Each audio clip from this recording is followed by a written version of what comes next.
it's in plat, but okay. Yeah, right. Now, it looks like Rockwall's up next. I'm intrigued, because I think this is a double-edged sword, but we'll see how this plays out. It comes down to what I was talking about on Julesville with a couple of the other sets. You cannot hold in, or you cannot hold out anymore. It like gets taken away as an option if you get caught by an up air like just off the ledge. And so that, I think, of course, that's an issue with Crag too, because if you hold in, you lose to his spares. But if you believe that you can win neutral more often, I think a stage like this is fine for a character like Ori, even though you might look at this and be like, oh, he's just asking to die to double fair every time, you know? Also, the big open space here, we saw the dash attack there. Dash attack just gets stronger and stronger the more open space there is, because there's no way to mix up with platform landings. Yep, good tech there. But, and that's the problem with that situation, is you don't actually have advantage after you get that hit. And so, Kusi doing a great job with this counter pick. Strong start here to game 2 for him. The up airs here, nice waveland back into the jab. Oh, let's go Transco. It's every time I see Craig do it there like that.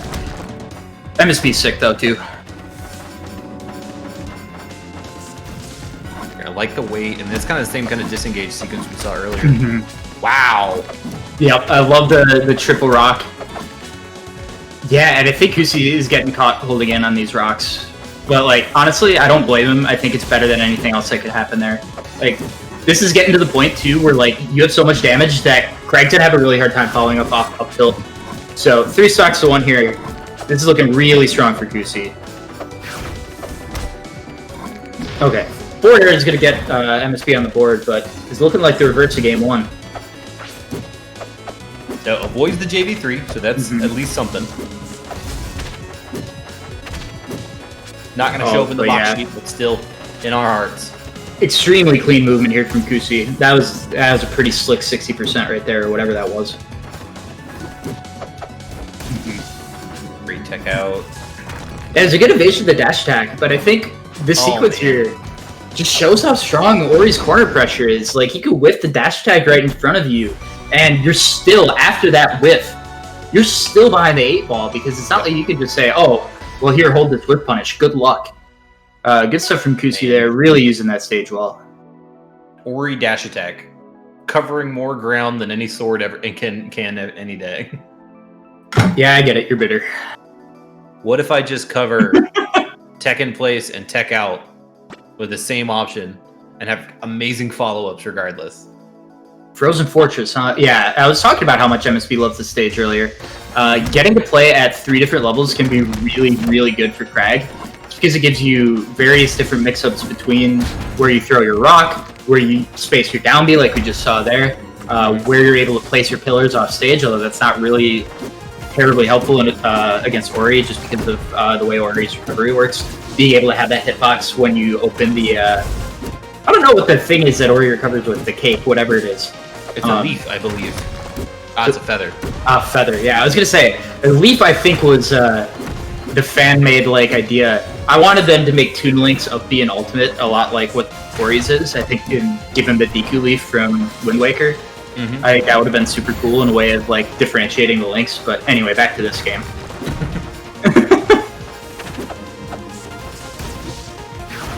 Yep, there's that dash attack putting MSB in the corner. And nobody puts Baby in the corner. Ooh, except he missed the tech. And so he's gonna die. Yeah. That's Vine Pop, just a bad spot. And yeah, that's like, as a Crag main, that's one of the first things that you're gonna have to make sure you master before you even think about getting to this level or anywhere near it. Like, you have to be ready to tech after making your pillar. And MSB will hit that about 99% of the time. There it is again, but just missed it that time. Oh man, and just stuck down there too. That's the worst part. He actually barely had enough height to get back, and yeah, he didn't land, so it didn't even matter with the bash. Just that step back from Kusi there, just so smart. And I think what we're starting to see here in these games is the snowball effect. That's the big thing that I do think makes this matchup so hard. It's like, once you get a lead like this as Ori, as Crag, everything's terrifying, right? Like not attacking is terrifying because like you're just asking for Ori to start rushing you down. And trying to run in is terrifying because you know that Ori's going to outframe data you and can kill you off any hit. Well, I mean, you saw even there, like, Kusi was off stage, managed to get back with a low up air, and then proceed to up air like three times, get MSB back to center before he finally got out of the sequence. Here's a path for MSB after the SD though. Heads up. Yeah. No resources. Oh, great job by Kusi holding out. Yep, that's gonna save his life. You don't hold out on that down B, the dare is gonna kill you. That is actually super clutch from Kusi. So many people don't remember to do that. And yeah, and we see MSB getting punished for making that tech that he missed to lose the first stock. Part of the issue with recovery here. Barely able to outspace forward smash. Yo. Oh, barely had the time to get that up thrown rock as well. That's it though. Okay. Spirited comeback attempt there from MSB. Heavily aided by the very low percent SD though. Like trapped in the corner again and again. Yeah, and it's just it's an even worse example of the kind of ledge trapping that you get from Arcane that we saw earlier, where the puddle pillar kept edge guarding ZB. The thing is, because Ori's F smash is so much better, it's even scarier. But MSB not deterred, he's going to go straight back to Frozen Fortress. Let's see if he can bring this back game 4. And like when he was succeeding in neutral, it seemed like a pretty good situation for him. But you know, as you have so eloquently and I would say fairly laid out the points of this matchup, like the snowball effect's really difficult. The losing the numbers battle is difficult. You know, it's hard for. This is not an easy matchup. But I mean, MSB showed in that first game that Craig can definitely do it. But to do it for 3 games out of 5 against somebody who, like you, is at the top level of the world, and I do think that's fair to say for Kusi right now with how consistently he's been performing at these tournaments. Different animal, without a doubt. Okay, nice. Great read there. Yeah, beautiful. I mean, from the empty hop all the way to the read of the roll in. Yeah, great aggressive option. The fact that he slid off there. Ooh, okay. Oh, but no. he's still minus just getting back onto the stage in that situation. And that's crazy part. Is that was out of a tech situation. Yeah. Or a fairy situation. He was still, really at the deficit. Yep, but that's because basically as the opponent there, if you are parried on the platform, you can basically just mash jump and wall jump out of the free fall. So you do not need to be scared in that position at all. Dash attack. And that's just off a whip jab, man. Like that's like a character length and a half away, and he just is like, I gotcha. Yeah, and I think Crag, in order to function, needs to be able to threaten jab 1. Like, it's one of his best approach options is like wave dash forward or just simply dash forward jab 1.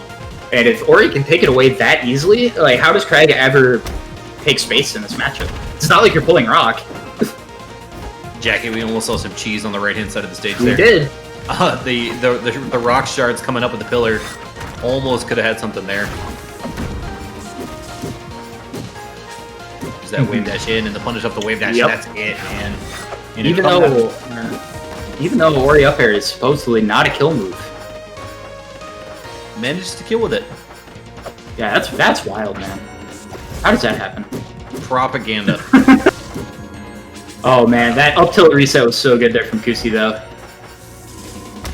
And that's one of the things where like sometimes you can trade there. Maybe you'll get behind. Oh, dash attack with the rock in hand. No. Barely enough juice to get back, but now it's the same situation all over again. Yep, and you get that up air after the tech is actually guaranteed, and that's it. That's going to be GG's. Yeah, that 3-1 for Kusi. That's the tough part because if you don't hit that tech, you go flying into the blast zone without any resources. And if you do get hit that tech, you get hit by up air, and then you go flying into the blast zone without any resources. So, half a dozen one-way sticks to another. Yeah, MSB had it going for that first game, but yeah, just too strong from Kusi, and that puts Kusi all the way in winners finals. That is a hell of a run for him already. So